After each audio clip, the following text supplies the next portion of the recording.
Hello વિદ્યાર્થી મિત્રો, સ્વાગત છે તમારું આજના ઓનલાઈન લેક્ચરમાં. તો આજના ઓનલાઈન લેક્ચરમાં આપણે ઝૂલોજી સેમેસ્ટર 4 પેપર નંબર 404 જે સેકન્ડ પેપર છે આપણું, એનો જે યુનિટ નંબર 1 છે એમાં આપણે મેમલ્સના જનરલ કેરેક્ટર અને ક્લાસિફિકેશન વિશે જોયું. તો આજે આપણે રેપ્ટાઇલ્સના જે જનરલ કેરેક્ટર્સ છે એના વિશે અને એના ક્લાસિફિકેશન વિશે ચર્ચા કરીશું. ઓકે, તો જે સુપર ક્લાસ ટેટ્રાપોડા છે એના મેઇન જનરલી 4 ક્લાસ છે: ક્લાસ એમ્ફીબિયા, રેપ્ટાઇલ્સ, એવ્સ અને મેમલ્સ, કે જેમાં આપણે સેકન્ડ જે ક્લાસ છે રેપ્ટાઇલ્સ એના જનરલ કેરેક્ટર વિશે આપણે જે ચર્ચા કરીશું. ઓકે, તો જોઈએ રેપ્ટાઇલ્સ એટલે સરીસૃપ. સરીસૃપ એનું નામ શેના પરથી પડ્યું કે રેપ્ટ મીન્સ છે ને, એનો અર્થ રેપ્ટમ અથવા રેપીર, એટલે જે ક્રીપિંગ કરીને ચાલતા હોય ને, પેટે સરકીને ચાલતા હોય, એના પરથી રેપ્ટાઇલ્સ વર્ડ્સ અથવા સરીસૃપ. સરીસૃપ આપણે કહીએ તો પેટે સરકીને જે ચાલતા હોય એ બધા કેવા છે? સરીસૃપ. અને એ બધા કેવા હોય છે? મોસ્ટલી બધા ટેરેસ્ટ્રીયલ હોય છે, એક્સેપ્ટ કોઈક હોય છે મરાઇન, પણ મોટાભાગના બધા જ એનિમલ જે રેપ્ટાઇલ્સ હોય છે બધા કેવા હોય છે? ટેરેસ્ટ્રીયલ હોય છે. કોઈક બરોવિંગ હોય છે, કાર્નિવોરસ, પછી બ્રિધિંગ શેના દ્વારા કરે છે? એ દ્વારા કરે છે. અને કેવા હોય છે? Cold blooded. ઓકે, તો યાદ રાખજો, જે રેપ્ટાઇલ્સ ને એમ્ફીબિયા છે એ કેવા છે? Cold blooded. અને જે એવ્સ અને મેમલ્સ છે એ વાર્મ બ્લડેડ એનિમલ્સ છે. ઓકે, તો પહેલાં આપણે જોઈએ કે સરીસૃપ એ શીત રુધિરવાળા જે જમીન પર અથવા પાણીમાં વસવાટ કરે છે. ઓકે, પાણીમાં રહે છે અડધા, અને અડધા ક્યાં રહે છે? જમીન ઉપર, એટલે ટેરેસ્ટ્રીયલ ઓર એક્વેટિક બંને હોય છે. હવે જોઈએ એના બાહ્ય કંકાલની જો વાત કરીએ તો એ અધિચર્મમાંથી ઉત્પન્ન થયેલા ભીંગડા, તકતી, ઢાલ અને સ્ક્યુટનું બનેલું હોય છે. કે જેનું એક્ઝોસ્કેલેટન છે એ શેનું બનેલું હોય છે? ભીંગડાનું, તકતીનું, ઢાલનું, સ્ક્યુટનું, અલગ અલગ. હવે તમે જોયું હશે કે લિઝાર્ડ છે, સ્નેક છે અથવા ક્રોકોડાઇલ છે, બધામાં શું આવેલા હોય છે? ભીંગડા આવેલા હોય છે, સ્કેલ આવેલા હોય છે. જ્યારે કાચબા છે, ચિલોન છે, એ બધા એમાં શું આવેલું હોય છે? તકતી આવેલું, કેરાપેઝ અને પ્લાસ્ટ્રોનનું સખત આવરણ આવેલું હોય છે. ઓકે, તો એનું બાહ્ય કંકાલ એ એપિડર્મસમાંથી બનેલું હોય છે. ધેન પછીનું કેરેક્ટર જોઈએ આપણે, ચામડી સૂકી અને સ્ત્રાવી ગ્રંથિનો અભાવ હોય છે. કે સ્કેલના કારણે એની જે સ્કિન હોય છે કેવી હોય છે? ડ્રાય હોય છે, અને એક પણ પ્રકારની એમાં ઓઇલ ગ્લેન્ડ કે કોઈ પણ સ્ત્રાવી ગ્રંથિ આવેલી હોતી નથી. ઓકે, ઉપાંગો કેટલા હોય છે? 4 હોય છે. 2 અગ્ર ઉપાંગ અને 2 પશ્વ ઉપાંગ, અને 5 આંગળીઓ ધરાવે છે. પેન્ટાડક્ટાઇલસ હોય છે. ખોપરીમાં મધ્યમાં એક જ પશ્વ કપાલી કંદુક જોવા મળે છે. કે એમાં જે જોઈએ તો એની જે ખોપરીની રચના હોય એમાં ઘણા બધા ઓપનિંગ અથવા ખાડા અથવા ફોસા જોવા મળે છે. ઓકે, તો આમાં એક જ પશ્વ કપાલી કંદુક જોવા મળે, પાછળના ભાગમાં એક જ કંદુક જોવા મળે છે.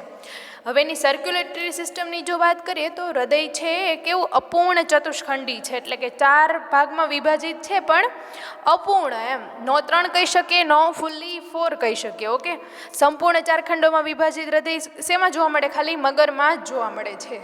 યાદ રાખજો કે અપૂર્ણ ચતુષ્ખંડી રેપ્ટાઇલ્સ હોય છે, હૃદય એનું અપૂર્ણ 4 ખંડોનું બનેલું હોય છે, જ્યારે મગરમાં કેવું હોય છે? ફૂલ્લી 4 ભાગમાં વિભાજિત હોય છે. ઓકે, સર્ક્યુલેટરી સિસ્ટમ જોવા જઈએ તો કેવું હોય છે? ક્લોઝ હોય છે. અને એના આરબીસી હોય છે એ ન્યુક્લિએટેડ હોય છે, એટલે કોષ કેન્દ્ર ધરાવે છે. રેપ્ટાઇલ્સના જે આરબીસી હોય છે એ બધા જ કોષ કેન્દ્ર ધરાવે છે, યાદ રાખજો. ઓકે, હવે આગળ જોઈએ, શ્વસન જીવન પર્યંત ફેફસા દ્વારા જ થાય છે. કીધું પહેલાં આપણે બધા કેવા છે? એર બ્રિધિંગ છે, કે જીવન પર્યંત એનું જે શ્વસન હોય છે શેના દ્વારા થાય છે? ફેફસા દ્વારા થાય છે. પછી આપણે જોઈએ કે મસ્તિષ્ક ચેતા હોય એ કેટલી હોય છે? 12 જોડ જોવા મળે છે. ક્રેનિયલ નર્વ્સ હોય છે કેટલી હોય છે? 12 જોડ. પાર્શ્વીય સંવેદી અંગ બધા કેવા હોય છે? ગેરહાજર હોય છે. હવે એમાં જે લિંગભેદ જોવા મળે છે, એટલે કે મેલ અને ફિમેલ હોય એ બે કેવા હોય છે? સેપરેટ હોય છે. આમાં હર્મેફ્રોડાઇટ જોવા મળતા નથી. નરમાં સામાન્ય રીતે સહાયક પ્રજનન અંગ જોવા મળે છે, આઈધર પેનિસ ઓર સમથિંગ એની સાથે એનું સહાયક પ્રજનન અંગ જોવા મળે છે. ઓકે, હવે આમાં પેલું એનું કિડની જોઈએ તો એ કેવી હોય છે? મેટાનેફ્રિક હોય છે. અને એક્સક્રીશન હોય છે કેવું હોય છે? યુરિકોટેલિક. એટલે ટેરેસ્ટ્રીયલ છે એટલે ઓબ્વિયક આમાં જે એનું નાઇટ્રોજિનસ વેસ્ટ પેટર્ન હોય એ કઈ હોય છે? યુરિક એસિડની હોય છે. ઓકે, અંતઃફલન જોવા મળે છે કે આ રેપ્ટાઇલ્સમાં શું જોવા મળે છે? ઇન્ટરનલ ફર્ટિલાઇઝેશન જોવા મળે છે. જ્યારે એનું ડેવલપમેન્ટ હોય છે કેવું? એક્સટર્નલ હોય છે, બાહ્ય રીતે એનું એક્સટર્નલ ડેવલપમેન્ટ થાય છે. એટલે કે ઈંડા હોય છે એનું જે ફર્ધર ડેવલપમેન્ટ હોય ક્યાં થાય છે? એક્સટર્નલ એન્વાયરમેન્ટમાં થાય છે. ઈંડા એ હોય કેવા હોય છે? સખત હાર્ડ કવરિંગના બનેલા હોય છે.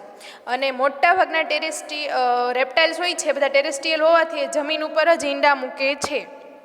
કાચબા છે, ક્રોકોડાઇલ છે, એ બધા જ ભલે પાણીમાં રહે પણ ઈંડા મૂકવા તો ક્યાં આવે છે? જમીનમાં જ આવે છે. સર્ક્યુલેટરી સિસ્ટમમાં એની વાત કરી કે આરબીસી હોય એ કેવા હોય છે? કોષ કેન્દ્ર યુક્ત હોય છે, એટલે ન્યુક્લિએટેડ હોય છે. એટલે આ ઈંડા મૂકે એટલે આ બધા કેવા હોય છે? ઓવિપેરસ હોય છે. અને લાર્જ યોક મેમ્બ્રેન પણ ધરાવે છે એના એગ હોય ને, અને કેલ્શિયમ કાર્બોનેટનું એનું આખું કવરિંગ હોય છે. અને એમ્બ્રિયોનિક મેમ્બ્રેન પણ ધરાવે છે. યાદ કરો બાળકો, ક્યાં છે એમ્બ્રિયોનિક મેમ્બ્રેન? એમનિયોન છે, કોરિયોન છે, યોકસેક છે અને એલેન્ટોઇસ, એ બધા શું છે? એમ્બ્રિયોનિક મેમ્બ્રેન છે, જે ફર્ધર એના ડેવલપમેન્ટમાં કામ આવે છે. અને આમાં મેટામોર્ફોસિસ જોવા મળતું નથી. ઓકે, પેરેન્ટલ કેર છે એ આમાં એબસન્ટ હોય છે compare to other class. Parental care રેપ્ટાઇલ્સમાં હોય છે એ કેવી હોય છે? એબસન્ટ હોય છે. ઓકે, તો હવે જોઈએ આપણે એનું ક્લાસિફિકેશન. એના હતા જનરલ કેરેક્ટર્સ હતા કે રેપ્ટાઇલ્સ છે એને આપણે કેવી કેવી રીતે યાદ રાખશે. કોઈ પર્ટિક્યુલર રેપ્ટાઇલ્સનું એક ઉદાહરણ યાદ રાખી લ્યો અને એના જેટલા કેરેક્ટર તમને યાદ આવે એ બધા જ તમારે રિપ્રેઝન્ટ કરવાના છે. ઓકે, તો ક્લાસિફિકેશન આપણે જોઈએ રેપ્ટાઇલ્સનું કે એમાં રેપ્ટાઇલ્સ છે એના 4 સબ ક્લાસ પડે છે. કેટલા? 4. એનાપ્સીડા, પેરાપ્સીડા, સાયનેપ્સીડા અને ડાયાપ્સીડા. તો જોઈએ આ એના સબ ક્લાસ છે. ક્લાસ રેપ્ટાઇલ્સ પછી એના સબ ક્લાસ કેટલા? 4. એનાપ્સીડા, પેરાપ્સીડા, સાયનેપ્સીડા એન્ડ ડાયાપ્સીડા. કે આ એનો જે ક્લાસિફિકેશન છે એ એનામાં જે સ્કલ હોય છે એની અંદર ટેમ્પોરલ ફોસા એટલે કે એક ખાડા જેવી રચના હોય છે, કંદુક જેવી રચના હોય છે કે જેમાં કોઈકમાં એક કંદુક પ્રેઝન્ટ હોય છે, ટેમ્પોરલ ફોસા હોય છે એ એક પ્રેઝન્ટ હોય છે એના સ્કલમાં, કોઈકમાં 2 હોય છે, કોઈકમાં સાવ એબસન્ટ હોય છે, કોઈકમાં સુપિરિયર સાઈડ હોય છે તો કોઈકમાં ઇન્ફિરિયર સાઈડ એટલે કે ઉપરની સાઈડ હોય છે અથવા નીચેની સાઈડ. એના આધારે એના સબ ક્લાસ 4 પડ્યા છે. ઓકે, તો પહેલાં જોઈએ આપણે એનાપ્સીડા કે જેમાં ટેમ્પોરલ ફોસા જોવા મળતું નથી. તો કોનામાં નથી જોવા મળતું? એનો એક ઓર્ડર છે જ્યાં એનાપ્સીડા છે એના મીન્સ નો. ઓકે, તો એનો એક ઓર્ડર છે, ઓર્ડર ચિલોનિયા. ચિલોન એના પરથી યાદ રાખો બાળકો, ચિલોન મીન્સ ટર્ટલનું એક જાતિ આવે છે. ઓકે, તો એના ઉદાહરણ ક્યાં ક્યાં છે? એક તો છે ટર્ટલ અને બીજું છે ચિલોન. આ બે કોના છે ઓર્ડરના ઉદાહરણ? ચિલોનિયાના. અને કયા સબ ક્લાસમાં આવે છે? એનાપ્સીડામાં. ઓકે, હવે નેક્સ્ટ ફર્ધર સબ ક્લાસ 2 જોઈએ, પેરાપ્સીડા અને સાયનેપ્સીડા. કે જે આ પેરાપ્સીડા અને સાયનેપ્સીડા છે એના બધા જ એનિમલ છે બધા શું છે? એક્સટિન્ક્ટ થયેલા છે, લુપ્ત થઈ ગયેલા છે. ઓકે, તો આપણે કયો ક્લાસ ભણવાનો, સબ ક્લાસ ભણવાનો? ડાયાપ્સીડા. ડાઈ કે ડાય મીન્સ 2. એનામાં એના જે સ્કલ હોય છે એનામાં 2 ટેમ્પોરલ ફોસાની હાજરી જોવા મળે છે. ઓકે, તો એ ક્યાં ક્યાં હોય છે? ફોસાનું કામ શું છે? મોસ્ટલી આપણે રેપ્ટાઇલ્સ જોયા છે કેટલું મોટું મોઢું ફાડી શકે છે. સાપ છે, મગર છે, એ બધા બહુ વધારે પ્રમાણમાં મોઢું ખુલ્લું રાખી શકે છે કારણ કે ફોસા હોય છે જ્યાં એના જડબાનું જોડાણ થયેલું હોય છે, ઉપલા જડબાનું અને નીચલા જડબાનું, જે આસાનીથી મોઢું ખોલી શકે છે. ઓકે, તો એ ડાયાપ્સીડાના ફર્ધર ઘણા બધા સબ ઓર્ડર છે, ઇન્ફ્રા ઓર્ડર છે, ઓર્ડર છે. આપણે ખાલી એના એક્ઝામ્પલ યાદ રાખવાનું છે. ફર્ધર ડિટેલ ક્લાસિફિકેશન છે આપણે 3rd યરમાં ભણશું. ઓકે, તો ડાયાપ્સીડાના ક્યાં ક્યાં ઉદાહરણ છે?